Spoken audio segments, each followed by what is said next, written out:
Morning বন্ধুরা, welcome to our YouTube channel Arpita daily blog. আমি অর্পিতা, তোমাদের অর্পিতা আবার একটা নতুন ভিডিও নিয়ে হাজির হয়ে গেছি। তো আমি ওইদিকে বিছানা তুলছিলাম, ততক্ষণে বুবলার বাবা এই গাছটাতে চেপে অনেকগুলো আম পেড়েছে। চলো ঘরে নিয়ে গেছে মা গিয়ে ডাকলো আমাকে, বলছে দেখ কত আম হয়েছে, আম হয়নি করে। তো তখন দেখলাম, তো রেকর্ডিং করতে মিস করে গেলাম, না তোমাদের সাথে শেয়ার করা হতো।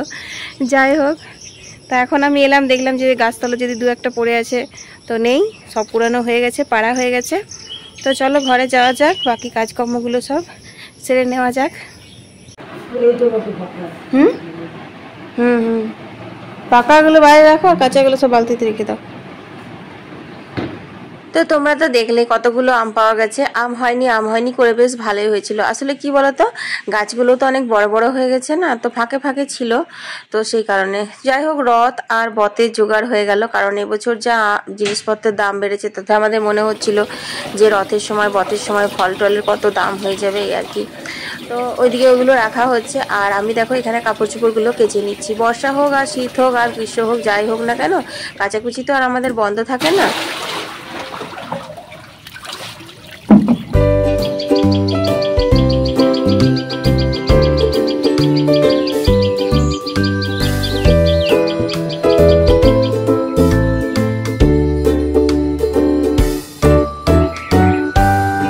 দেখো এখানে পুরনো রথটা নামানো হয়েছে। তো এই রথটা তো থার্মোকল দিয়ে বানানো ছিল, এই বছর আর চলবে না মনে হয়, তো নতুন করে আবার বানাতে হবে। যাই হোক, তো সেটা উপর থেকে নামিয়ে রাখা হয়েছিল নিচে, আর বুবলা তো জানো যেখানকার জিনিস সেখানে পড়ে থাকলো, আর ও তখন নেই, স্কুল চলে গেছে। তো যাই হোক, রথটা একটু সরিয়ে দিলাম আর ঘরগুলো ঝাড় দিয়ে নিচ্ছি। আর এখানে একজন এসেছে ভিক্ষা করতে।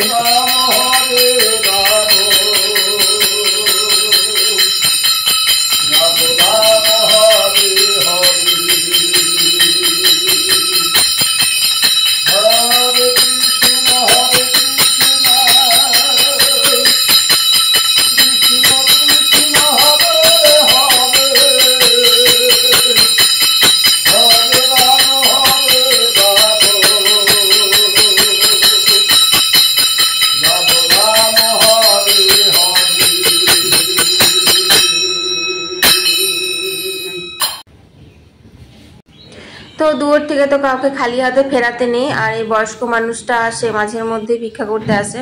যাই হোক, ওকে দিয়ে দিলাম। আর দেখো এখানে রান্নাঘরে আজকে হবে মাগুর মাছের ঝোল, যেহেতু বৃষ্টি পড়ছে আর এই বর্ষাকালে দেখবে মাগুর মাছ খেতে খুব ভালো লাগে।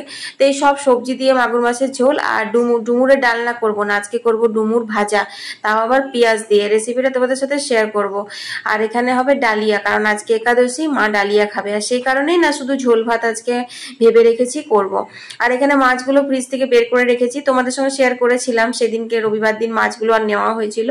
তো এখন বর্ষাকালে মাছের মধ্যে কি বলতো, সব মাছের পেটেই কিন্তু ডিম থাকে। তো এটা আমাদের রুই মাছ এনেছিল, তো সেই রুই মাছের ডিমটা, আর এই মাগুর মাছটাতেও না পেটে খুব ডিম ভরা আছে।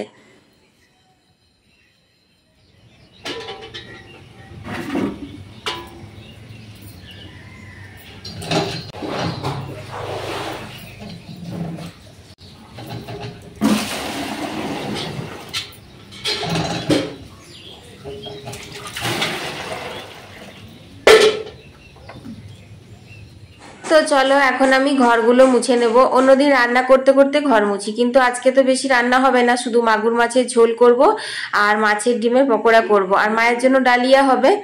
আর তোমার পনিরের তরকারি রাত্রেরটা দিনেই করে রাখবো। যদি রাতের তরকারিটা দিনে করে ফ্রিজে রেখে দিই, তাহলে রাত্রে একটা কাজ কম থাকে। রাত্রেও আমাকে একটু এডিট করতে হয় ভিডিওগুলো নিয়ে, আর সত্যি কথা বলতে সারাদিন খাটাখাটলির পরে না রাত্রেবেলা আর বেশি কিছু করতে ইচ্ছাই করে না, সেই জন্য রাতের তরকারিটা আমি রোজ দিনেই করে রেখে দিই। তো চলো চটপট এখন ঘর বারান্দাগুলো মুছে নিই, তারপর রান্নাঘরে যাব।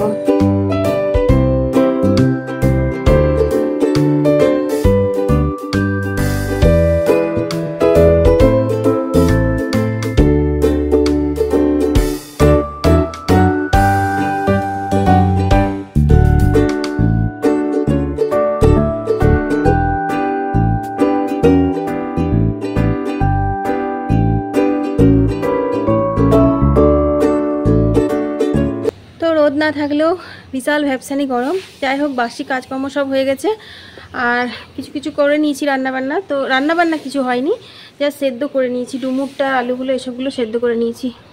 তো চলো মাছ টাছগুলো ধুয়ে রান্নাটা করা যাক এবার। তো মাছগুলো তো বরফ হয়েছিল, তো এখন দেখো বরফটা গলে গেছে, তো ধুয়ে নিচ্ছি। অনেকটাই মাছের ডিম ছিল। আর এই মাগুর মাছগুলো খুব প্যালপ্যাল করে, জানোই তো তোমরা। তো এটা দেখো আমি হলুদ আর নুন দিয়ে ভিজিয়ে রেখেছিলাম ঘন্টা খানেক মতন। এত সুন্দর পরিষ্কার হলো, গায়ের মধ্যে একটুও লেলানি লাগবে না। তোমরা যে কোনো লেলানি যুক্ত মাছ, যেগুলো যেমন ধরো আর মাছ, মাগুর মাছ, শোল মাছ, এগুলো তোমরা দেখবে একটুক্ষণ আধ ঘন্টা মতো নুন আর হলুদ দেবে, কিন্তু অবশ্যই কিন্তু হলুদ দিও। হলুদ দিয়ে ভিজিয়ে রাখবে, তারপর একটু ধুয়ে নেবে, দেখবে কত সুন্দর একদম ঝকঝকে পরিষ্কার হয়ে যায়। আর গা থেকে লেলানি গুলো চলে গেলে না, মাছগুলো তেল কিন্তু ফাটেও না ভাজবার সময়তে। আর এরপর আমি আবারও নুন হলুদ মাখিয়ে নিচ্ছি। এটা আমি শিখেছিলাম, অনেকেই বলে যে নুন দিয়ে মাছ ধুলে পরে নুন মানে মাছ পরিষ্কার হয়, কিন্তু আমি দেখেছিলাম নুন দিয়ে মাছ ধোয়ার পর আমি যখন নুন হলুদ মাখিয়ে রাখতাম না, তখন দেখতাম না তলাতে লেলানি লেলানি অনেক পড়ে থাকতো, আর মাছগুলো বেশ খসখস করতো। তো সেটা থেকে আইডিয়া করে নিয়েছি যে হ্যাঁ, নুনের সাথে হলুদ দিলে পরেও মাছ বেশি পরিষ্কার হয়। আর এখন মাছের ডিমের পকোড়াটা মেখে রাখছি। তো এখানে পেঁয়াজ কুচনো দিয়ে দিলাম, আর কাঁচা লঙ্কা আর একটু বেসন দিয়ে দিলাম। তো বেসন দিলে বুলা বাবা বলে যে খেতে ভালো লাগে, তাছাড়া ডিমগুলো ফাটেও না, এই আর কি। তো ওটা থাক ম্যারিনেট করা। আর এখন দেখো এখানে গোটা জিরে, তেজপাতা, শুকনো লঙ্কা ফোড়ন দিলাম তেলের ওপর। তারপর আলুগুলো আগের থেকে সেদ্ধ করা ছিল, সেদ্ধ করা আলুগুলো হালকা ভেজে তারপর স্বাদ মতো নুন আর হলুদ দিয়ে দিলাম। এটা আমি পনিরের তরকারিটা করে নেবো, নিরামিষ করে করব, তার জন্য জিরে গুঁড়ো, ধনে গুঁড়ো, তারপর শুকনো লঙ্কার গুঁড়ো, ঝাল লাল দুটোর জন্যই হলো দিলাম। তারপর পনিরগুলো দিয়ে একটু নাড়িয়ে চাড়িয়ে টমেটো সস দিয়ে দিলাম। যেহেতু কাঁচা টমেটো নেই, সে কারণে টমেটো সস দিলাম। তাছাড়া পনিরে দেখবে টমেটো সস দিলে না খেতে বেশ ভালো লাগে। ব্যাস, নিরামিষ হালকা পনিরের তরকারি রাত্রের জন্য রেডি। আর এখানে মায়ের ডালিয়ার খিচুড়ি করে দিয়েছি। তো ডালিয়ার জন্য সবজি পটল আলু এসব কেটেছিল, আর কয়েকটা বাদাম দিয়ে দিয়েছি। তো ডালিয়াটাও রেডি হয়ে গেছে, এগুলো তোমাদের সাথে শেয়ার করা হয়নি। তো চলো, এখন কলের জল চলে এসেছে, তো চটপট করে জলটা লাগিয়ে দিই পাইপটা। তারপর ওইদিকে রান্নাগুলো করে নেবো, কারণ তোমার নিরামিষের এদিকটা হয়ে গেল, ঝামেলা নেই আর।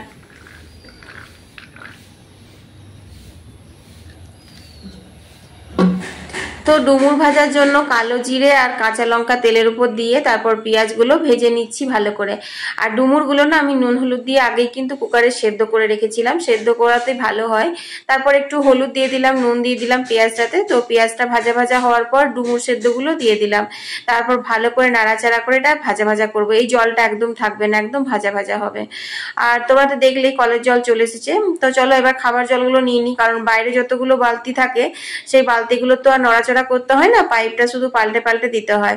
তো সেই পাইপটা পাল্টে পাল্টে দিতে দিতেই না আমি এদিকে রান্নাগুলো করে নিই, কিন্তু যখন খাবার জলটা নিতে হয় তখন নিতেই হয়।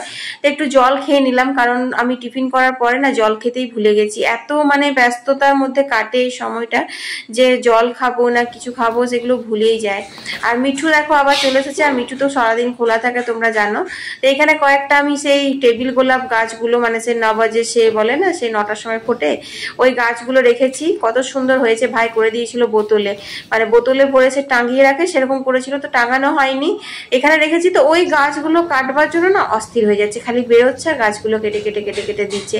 আর পোষা পাখি তো দেখবে ঘরের মানুষের সাথে সাথে ঘরে যদি কোনো এক্সট্রা মানে পশু পাখি থাকে তাদেরকেও বন্ধু মনে করে। তো বিড়ালগুলোকেও বন্ধু মনে করে, কিন্তু বিড়ালগুলো তো আর ওকে বন্ধু মনে করে না, সেই জন্য ওকে খুব চোখে চোখে রাখতে হয়, জানো তো। যাই হোক, তোমাদের সাথে কথা বলতে বলতে দেখো আমার এখানে কলের জল নেওয়া হয়ে গেল। আর এই যে রান্না পনিরের তরকারিটাও নামিয়ে নিয়েছি। আর এখানে মাগুর মাছের ঝোলটা রেডি হয়ে গেছে, আর ডিমের বড়াটাও করে নিয়েছি। এগুলো আমি লাইভে শেয়ার করে দিয়েছি, তোমরা তো দেখেছো, আর যারা দেখোনি তারা দেখে নেবে। দেখো পাতলা করে কাঁচা কলা, পেঁপে, আলু, পটল দিয়ে মাগুর মাছের ঝোল করেছি পাতলা করে। আর মাগুর মাছগুলো না সবগুলো পেটে ডিম ভরা আছে। তো সেই ডিমগুলোর জন্য না খুব তেল ছিটকে ছিল, জানো, একটু হলে মানে আমি পুড়েই যেতাম, সারা ঘর তেল হয়ে গেছিল। আর বন্ধুরা, এই বর্ষাকালের দিনে মেঘলা মেঘলা ওয়েদার, এরকম পাতলা করে গরম গরম মাগুর মাছের ঝোল আর ভাত খেতে খুব ভালো লাগে বলো। তার সাথে ডিমের বড়া তো এই যে রয়েছে, ডিমের পকোড়া। তো এইগুলো তো তোমাদের সাথে আর ব্লগে শেয়ার করলাম না। আর এখানে দেখো ডুমুর ভাজাটা, এই যে একদম শুকনো শুকনো করে নামিয়ে নিয়েছি। পেঁয়াজ দিয়ে ডুমুর ভাজাটা কিন্তু খেতে খুব ভালো লাগছিল, জানো, তোমরা একবার ভেজে খেও। আর তাছাড়া বর্ষাকালে বলে ডুমুর ভাজা খেতে হয়, পেটের সমস্যা হয় না, তারপর যদি কারোর মুখে অরুচি করে তার রুচি ফেরায়। তো 12টা বেজে গেছে, ভেবেছিলাম আজ একটু তাড়াতাড়ি করে রান্না বান্না সেরে স্নান টান করে নেবো, কারণ কালকে যে ভিডিওগুলো করেছিলাম সেগুলো এডিট করার সময় পাইনি কালকে রাত্রে। তো আজকে ভাবলাম বুবলা স্কুল থেকে আসার আগে সেগুলো সব এডিট করে নেবো, নিয়ে তোমাদেরকে আসছে কাল, তোমার পোস্ট করে দেবো। তো দেখি 12টা বেজে গেল, চটপট করে স্নান করে নিই, তারপরে ওই ভিডিওগুলো এডিট করব। কারণ বুবলা চলে এলে আবার সেই হই হাল্লা হয় না, সময় পায় না। বুবলা থাকলে একদম এডিট করার সময় পায় না। তো চলো চান টান করে আসি। তো এখন 1:30 বাজে, বুবলাকে আর বুবলার বাবাকে খেতে দিয়ে দিয়েছি। কারেন্ট চলে গেছে, ওই জন্য ঘরটা অন্ধকার লাগছে। আর বৃষ্টি নামিয়েছে আবার, ফিস ফিস ঝিমঝিম ঝিমঝিম বৃষ্টি, ঝমঝম নয়। তো চলো আমিও খেয়ে নিলাম। ওই যে বুবলা একটা গ্লাস পেতে রেখেছে, দেখবে কতটা বৃষ্টি হচ্ছে। বুবলার একবার ভেজাও হয়ে গেছে, থেকে ঢুকেছে আর বৃষ্টি আরম্ভ হয়েছে। নি বুবলা একটু ভিজলো না রে, আমি ভিজিনি আজকে। তো বন্ধুরা, তোমাদেরকে তো বললাম যে হালকা বৃষ্টি হচ্ছে, ঝমঝম হয়নি, কিন্তু সেই যে একটার সময় বৃষ্টিটা শুরু হয়েছিল, তারপর থেকে একবারও এখনো ছাড়েনি। এখন বাজে হচ্ছে 5:30 বিকেল। তো দেখো আমার কাপড় জামাগুলো আমি যেগুলো স্নান করে মেলেছিলাম, আমি ভাবলাম কি বৃষ্টিটা ছেড়ে যাবে, সেই কারণে তুলিনি। তো বৃষ্টি আর ছাড়লোই না, তো সব ডবডবে ভিজে। তো এখন ভালো করে নিংড়ে চুংড়ে আর তোমার ঘরের ভেতরে মেলে দিই। আমাদের খাওয়া দাওয়া হয়ে গেছে, আর এখন দেখো সন্ধে হয়ে গেছে, আমি সন্ধেও দিয়ে নিয়েছি। তো ওই বৃষ্টির মধ্যে আমি তো আর মন্দির যেতে পারিনি, ঘরেই সন্ধেটা দিয়ে দিলাম। তারপর আমি এখানে রুটি করতে লাগলাম। আর তোমরা আমার মুখটা দেখে বুঝতে পারছো, যেন মনে হচ্ছে আমি কারোর সাথে ঝগড়া করছি। হ্যাঁ, সত্যি কথা, আমি ঝগড়া করছি আমার বরের সাথে। কারণ ওর না প্রচন্ড কোমরে ব্যথা হয়েছে, জানো তো, কয়েকদিন থেকেই হয়েছে। কিছুতেই ডাক্তার দেখাচ্ছে না। ওর এরকমই স্বভাব, কিছু হলে পরে না চট করে ডাক্তার দেখাতে চায় না। মানে সেই ডাক্তার না দেখালে ভালো হবে না, কিন্তু বেশ কিছুদিন কষ্ট করে নেবে, তারপর ডাক্তার দেখাবে। তো সেটা নিয়ে মাও বকছিল, তার সাথে সাথে আমিও বকছিলাম। কারণ আমাকে তো সব দিকটাতেই নাক গলাতে হয়। আমার নাকটা লম্বা নয়, কিন্তু আমাকে গলাতে হয় সব দিকটাতেই। যাই হোক, এখন রুটিগুলো হয়ে গেছে আর প্রচন্ড বৃষ্টি পড়ছে, সেই কারণে সন্ধ্যা মানে বৃষ্টির সন্ধ্যা মানে বুঝতেই পারছো, একটু ভাজা ভুজি। তো কি আর ভাজবো, তাই পাঁপড় ভাজবো। এই পাঁপড়গুলো আগের দিন ভেজেছিলাম, জানো, তোমাদের তো বলেছিলাম। পাঁপড়গুলো কিন্তু খেতে খুব ভালো লাগছে। আর আগের দিন সাদা তেলে ভেজেছিলাম, আজ কিন্তু আমি এগুলো সর্ষের তেলে ভাজছি। তো সর্ষের তেলে না এই স্বাদটা যেন ডবল করে দিয়েছে। যাই বলো নাই বলো, সাদা তেলটা আমরা খাই, কারণ যেহেতু আজকাল তেল কম খেতে বলে, সে কারণে। কিন্তু সর্ষের তেলের মতন স্বাদ কিন্তু সাদা তেলে আসে না, কি বলো? তো যাই হোক, এখন পাঁপড় ভাজা, চা, জলখাবার খাওয়া হবে। আর বাইরে কিন্তু বৃষ্টি এখনো ছাড়েনি। আর বুবলার তো একবার স্কুল থেকে আসার সময় ভিজেছে, আবার ভিজে ভিজে তোমার টিউশনও গেল। ওর বাবা তো আবার এইসব খেয়ে দিয়ে তারপর আবার আনতে যাবে রাত্রে। বন্ধুরা, আজকে যে পাঁপড় ভাজা হলো, আর পাঁপড় ভাজা, মুড়ি, চা, তো এইগুলোই আজকে খাওয়া হবে। সন্ধ্যাবেলায় খুব বৃষ্টি পড়ছে, বুবলা তো টিউশন চলে গেছে, আর রুটি ফুটিও হয়ে গেল। যাই হোক, পনিরের তরকারি করা আছে। আর আমাদের না এখানে বৃষ্টি হলে পরে উঠোন হয়ে পড়ে কেঁচো ঢুকে যায়। তো একটা কেঁচো ঢুকে গেছে, সেই জন্য আমার গাটা বেশি পিটপিট করছে, ওটাকে সরাতে হবে। তাও তোমাদের দেখাই, ঠিক আছে? এই কারণে গাটা পিটপিট পিটপিট করছে, ঘিন ঘিন করছে আর কি। যাই হোক, ভিডিওটা আজকে না না উবি উবি পোকা, কেঁচো সব ঢুকে যাচ্ছে ঘরের মধ্যে, এত বৃষ্টি পড়ছে। ঠিক আছে বন্ধুরা, আজকে এই পর্যন্ত। এগুলোকে সামলাই, তারপর পরে কালকে দেখা হচ্ছে।